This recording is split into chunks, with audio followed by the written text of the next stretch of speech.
This is Autoline Daily, the show dedicated to enthusiasts of the global automotive industry. It's day 33 of the UAW strike, and yesterday at Ford's iconic Rouge plant, Bill Ford practically pleaded with the union to bring the strike to an end. Here's what he had to say.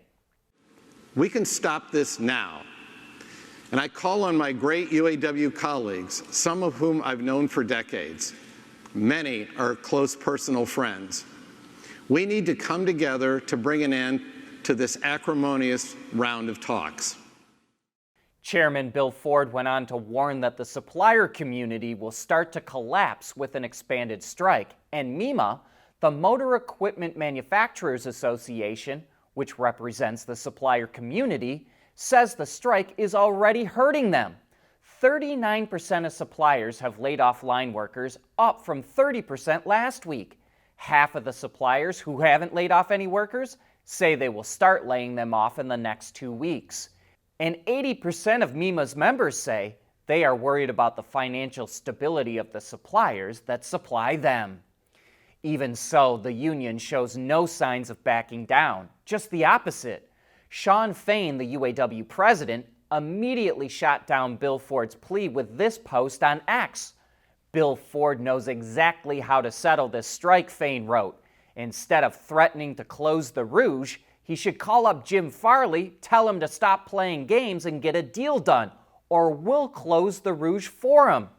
The last UAW strike in 2019 against General Motors lasted 40 days, so we think Fain may want to go at least 41 days to prove he's tougher than the last generation of union leadership. And now we move over to Tesla, where analysts are predicting that third quarter sales and profits will be down. Even so, the damage will likely be limited. Morgan Stanley forecasts that gross profit margins will be 17.5%, down from 18.1%. But in China, Tesla could be facing bigger problems. Car News China reports that last week, BYD, Li Auto, GAC, and Wuling all outsold Tesla with NEVs in China. Now, those are numbers that are based on insurance registrations, and it's only for 1 week, and several of those brands sell more than just BEVs. So the numbers could change a lot by the end of the month. But it sure is surprising to see that Tesla has slipped into 5th place for new energy vehicles in China. We want to know what drives your testing. OTA, connected car, diagnostics, remote testing. Intrepid Control Systems is here to help you work from anywhere. Intrepid Control Systems, driven by your data.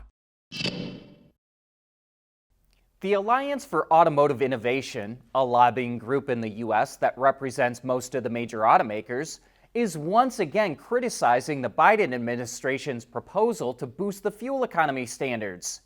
NHTSA is proposing to increase requirements 2% per year for passenger cars and 4% for trucks and SUVs from 2027 until 2032. This would result in a corporate average fuel economy, or CAFE target, of 58 mpg for an automaker's fleet. And the Alliance says this will result in vehicle prices increasing $3,000 on average by 2032 because of all the fines automakers will receive for not being able to comply. Last month, the Alliance claimed automakers will face more than $14 billion in fines for noncompliance if NHTSA doesn't revise the proposal. Toyota continues to show more future EV concepts that it will display at the Japan Mobility Show at the end of the month. This is the Koyo Bako, a boxy little van that shares its name with a special type of shipping container and can be adapted for a number of uses. Toyota shows how it could be used for delivery or as a small shuttle in a commercial setting, as well as for private owners to carry all their gear or to convert it into a wheelchair-accessible van. The interior features 2 display screens, one thin one mounted up high and near the windshield, and another just in front of the rectangular steering wheel. Toyota didn't provide any details about the powertrain other than to say it's a BEV, but it did reveal it's about 4 meters or 13 feet long and only about 1.8 meters or under 6 feet wide, so it would fit nicely into most tight spaces. Another EV startup is filing for bankruptcy. Last week it was for Chinese EV maker WM Motor, and today Volta Trucks is doing the same. The commercial EV startup that was founded in 2019 announced it will file for bankruptcy in Sweden, which is where it's headquartered, and it will do the same in the UK, where it has other operations. Volta says it had difficulty raising cash after its battery supplier Proterra filed for bankruptcy back in August, which reduced Volta's production targets.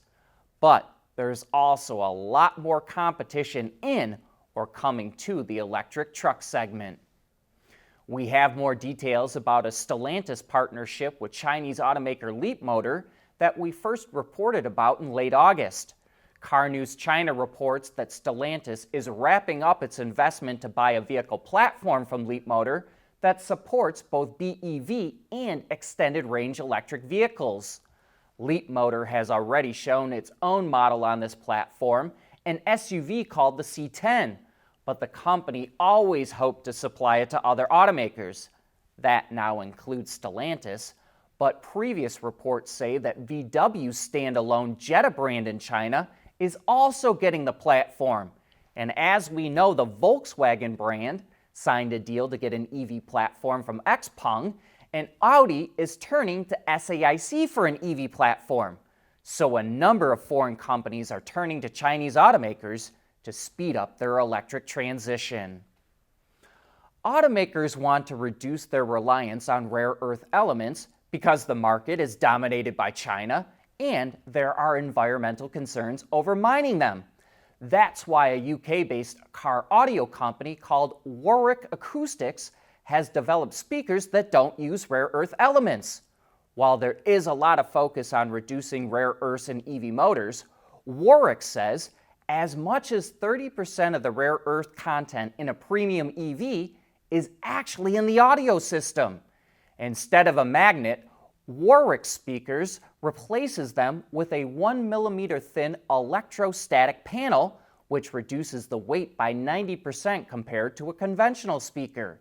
It also says its panels are made from 100% biomass upcycled and recyclable materials, which makes it even more sustainable. Warwick says it's in the final stages of making them for its first customers, but it did not say what companies will use it. If someone were to design a new age version of early dustbuster minivans, we think you get something like this, the all-new Li Auto Mega MPV. It's the company's first pure BEV and features a roof-mounted LiDAR, an 800-volt electronic architecture, and a Quillen battery from CATL. And no matter what you think of the looks, Li Auto teases that it will have excellent aerodynamics. And I wanted to let you know that we launched an all-new website at www.autoline.tv. It's cleaner, easier to read and search, and it's all part of our effort to help keep you informed on the global automotive industry. But with that, we wrap up today's show. Thanks for making Autoline a part of your day.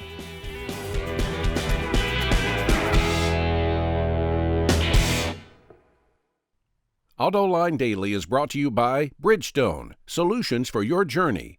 Intrepid Control Systems, over-the-air engineering, boost your game. And by Schaeffler, we pioneer motion. At Schaeffler, we pioneer motion. Electrifying mobility, manufacturing smarter, reducing CO2 emissions, making energy production clean. Schaeffler pioneers motion to advance how the world moves.